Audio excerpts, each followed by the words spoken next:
He narrates that one day I came to Salatul Fajr, and I arrived very late.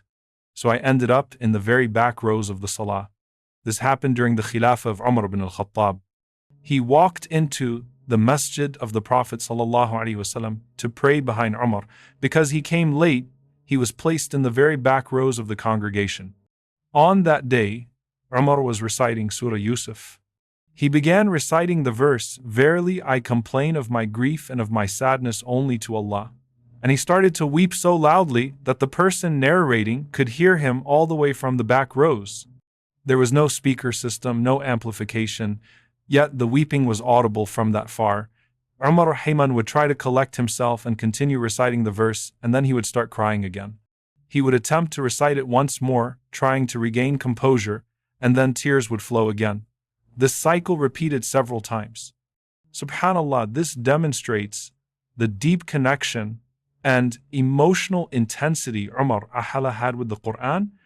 If one were to pray behind an imam who started crying in such a profound way, it is natural that after the Salah, people might approach him, tap him on the shoulder, and inquire if he was okay or if something had happened. That is a normal human reaction. However, the norm among the companions of the Prophet ﷺ was to have this kind of intimate and emotional relationship with the Qur'an. One might ask, what was Umar alayhi crying about? Was he crying because of the pain of Prophet Yaqub alayhi over his son Yusuf alayhi? Was he deeply moved by the moments in Surah Yusuf that are so personal and profound?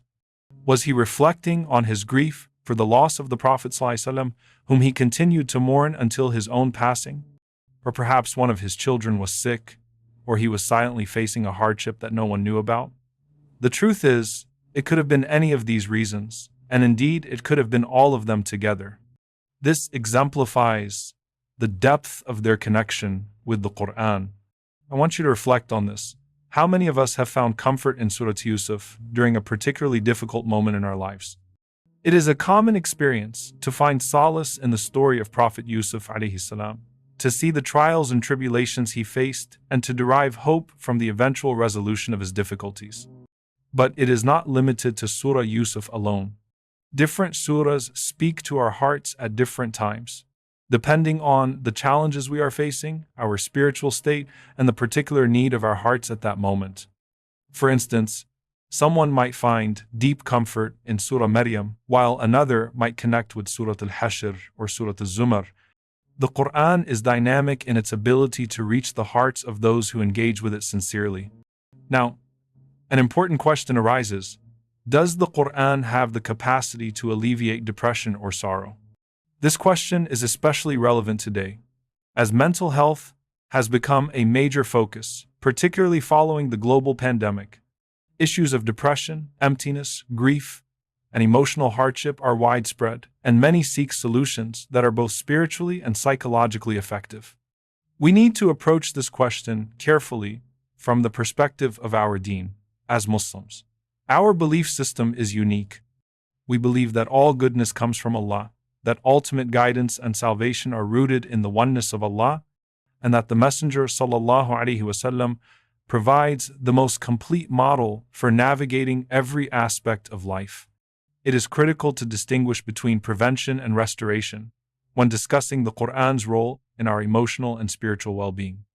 Prevention refers to measures that help protect a person from falling into despair or sadness, while restoration addresses healing once a person has already experienced difficulty. Without a doubt, the Qur'an serves as a powerful preventive tool. It strengthens the heart, provides clarity, and offers a profound sense of meaning and purpose. A heart without the Qur'an is likened to a destroyed house.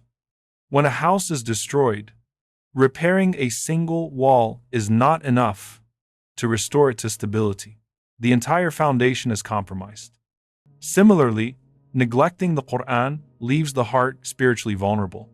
Regular engagement with the Qur'an builds the foundation for emotional fulfillment and clarity, which are essential to a sense of happiness and purpose. Restoration is another key aspect of the Qur'an's impact. While it may not replace medical treatment or psychological therapy, the Qur'an acts as a spiritual and emotional cure. It addresses grief, sorrow, and internal struggles by offering guidance, solace, and divine connection. For instance, the Prophet ﷺ allowed for ruqya to be recited over those who were ill, whether physically or spiritually.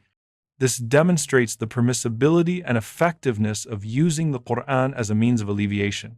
Importantly, Islam does not dismiss the use of medicine or other remedies while utilizing the Qur'an for healing. Both can coexist harmoniously.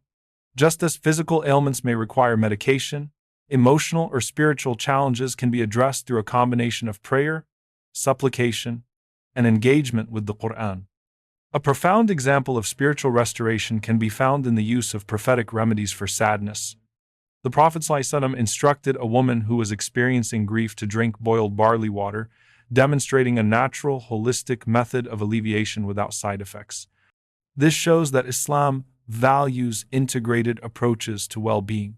The body, the heart, and the mind are all considered, and each receives its due care. Similarly, when it comes to mental and emotional challenges, the Qur'an is foundational, providing clarity, comfort, and perspective, while other methods can complement its effect.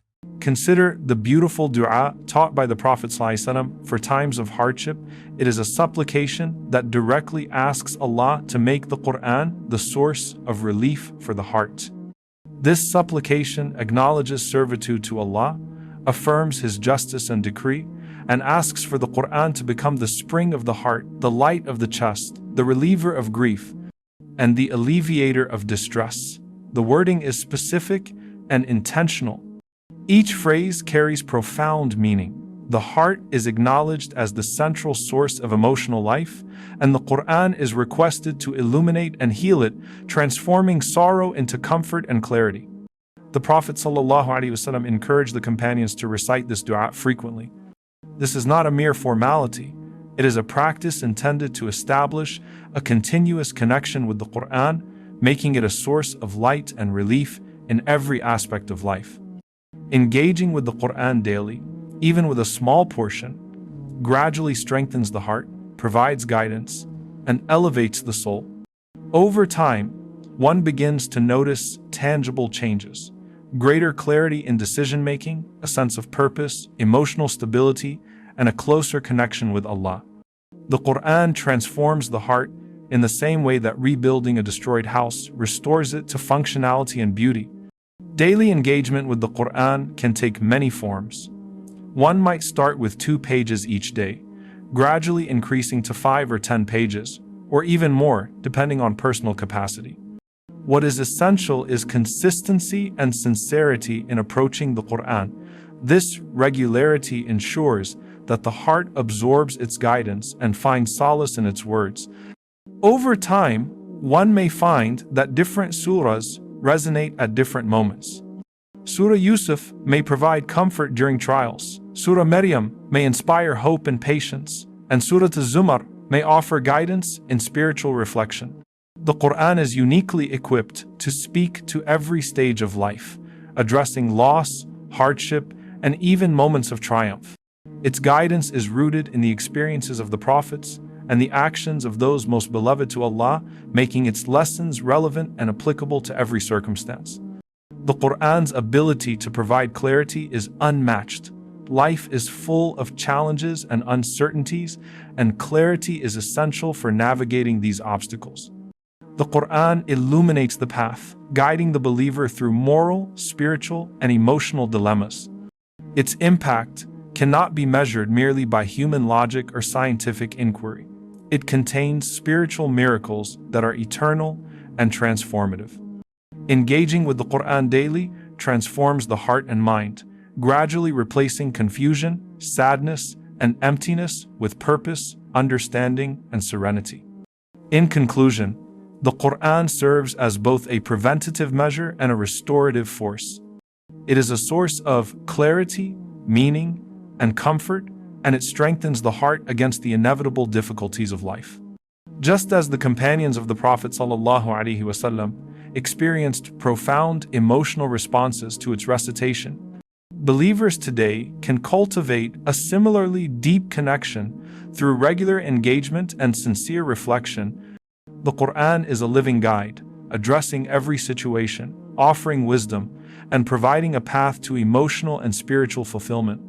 May Allah make the Qur'an the spring of our hearts, the light of our chests, the reliever of our grief, and the alleviator of our distress. May He enable us to engage with it daily, internalize its lessons, and find in it the guidance, clarity, and solace that our hearts seek. Truly, the Qur'an is a source of life, light, and healing, and consistent engagement transforms not only the heart but the entirety of our existence, making our lives aligned with divine guidance, clarity, and ultimate fulfillment.